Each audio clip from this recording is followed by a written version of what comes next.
if you truly, when you get in a taxi, does he have to prove he's got a driving license? I don't go into You don't use taxis. I assume you could say that. When you go to school, does the teacher have to prove he's qualified to teach you? No, because I wasn't. No. Right. He doesn't have to prove, but I would assume that the school would put their institutions. Does your mum have to prove she's your mum? She doesn't have to prove, no. You believe she's your mum? I assume so, yes. You believe she is? I assume so, yes. You assume so? Why? I assume so because... You said you don't accept things without proof. What is a mother? You see, are we speaking about paternal, physical mother? Your mother? Of course. If we're speaking about paternal, physical mother, fair enough. I can't verify that. Right. But if we're speaking about if we're speaking about the mental concept of a mother, a rearer, a nurturer, I would believe so, yes. Yeah. And going back to my original question, you don't believe your father's your father? If we're speaking about paternal genetics, I can't verify that, no. So you have doubts that he's your dad? There are doubts, of course. Right. I can't verify this. Right. So your dad has to prove he's your dad for it to be your dad? He doesn't have to prove it at all. What did I tell you? I said there's let me rephrase that, sorry. For you to accept it to be... genetical aspect. Okay, no, let me rephrase that. The mental aspect, I would believe so, yes. So let me rephrase that. For you to accept your dad as your dad, he needs to prove he's your dad? Genetically, yes. But mentally, I would believe so, yes. All right. See, with hyper-skepticism, you're going to walk through this, you're going to be like Michael Jackson, mate. You're going to put boxes on your feet and stuff. Yeah? You're going to become so paranoid. Yeah? You need to come out of this. Yeah? You need to accept your father's your father. Right? And the reason you accept he's your father is because you don't believe your mum was a tar. Standard. First thing. Second thing... See, here's what I'm going to say to you. Go on. Here's what I'm going to say to you. That's why I was telling you about evolution as well. I will believe the theory that is the most of the one that is closest to the truth. But how would you know what's closest to the truth? That's why I'll give you an example. When you ask for my mother, do I believe my mother? No, your father. Father's. Let's say. Well, I understand you're trying to get into, psychologically this and that. No, not psychologically. For sentiment, I understand. Yeah. Right. Let me school you on something if you don't mind. Can I school you on something you don't mind? Well, please? School, but we must be on time constraints because I've got to go as well. Yeah, I'm going to go eat. I'm just going to school you on this if you don't mind. Sure. All right. To believe something to be true doesn't require proof. And shouldn't have proof, shouldn't expect proof. So, for example, for God to exist, we don't have to prove God exists. Just for example. Yeah? For Christians to believe Jesus died for their sins, they don't need to prove it, because they have no proof. Right. A belief doesn't require proof, but it requires good reason for it to be accepted as true. Right? So your father being your father, even though you've got no DNA proof, doesn't mean he's not your father. You can believe he's your father. And the reasons are what? You don't believe your mum messed around. You believe you've got the same kind of characteristics and you kind of look like him and family testimony. Yeah? Now this is not proof, but this is reason.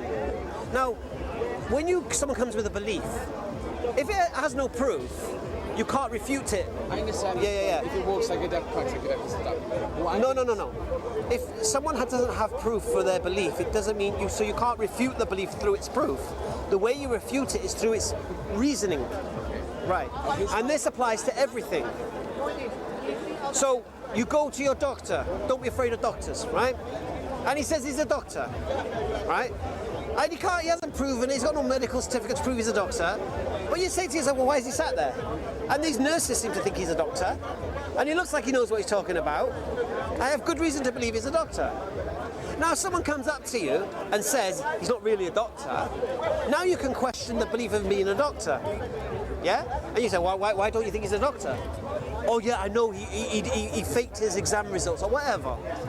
Then that belief can be challenged. Do you understand? Now, this applies to everything.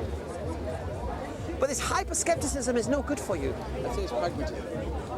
I would say it's pragmatism. No, it's hyper-skepticism. I would say it's pragmatism. Because people can't prove everything to you. Not everything can be proven. I know that. What I'm saying is this. No, but everything doesn't need to be proven. When it comes to me and things that affect me directly, as I said earlier, that's when that, whatever you call it, hyper-skepticism comes to play. Okay. Other events that I can't directly prove or indirectly affect me, I have no concern about them. They can be, you know, just a way. What's going to happen to you when you die, do you believe? What happens to me when I die?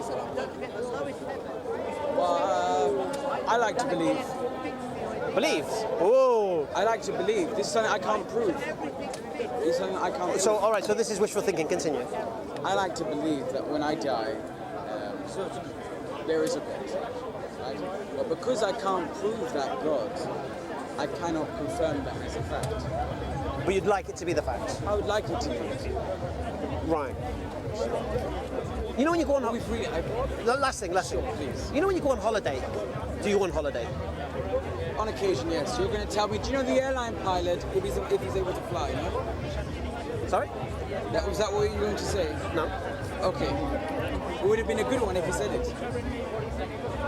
No, I think we've buried that. Because I wouldn't, okay. I think we buried that idea. No. When you go on holiday, do you know where you're going on holiday to? Yes. Do you know where you're staying when you get there? Yes. Do you know how you get from the airport to the hotel? Do you book time off work before you go? What? Book time off work before you go? I inform beforehand, yes. Right. And do you buy clothes to go on holiday with? Yes, of course. So you plan everything. You know what time your plane takes off? Well, there's one thing I want to say. Failing to prepare is preparing to fail. Alhamdulillah. Beautiful. Couldn't have said it better myself. All right. So when you go on this holiday, you plan everything. Where you're going, where you're staying, what you're wearing. Yet the most definite thing in your life is death. And you leave it to chance.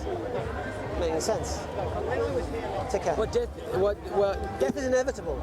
of course, And you leave it to that's a chance. fact. But what I leave to chance is this: What? whether or not there being an afterlife. Yeah. When I can focus and divert my resources into something I can definitively prove right now. But here's the thing, you see. You are going to die. I don't agree with. I agree with that. I agree with that Right. entirely. So if you are going to die, and you're going to go on a journey forever, never come back, you leave that to chance.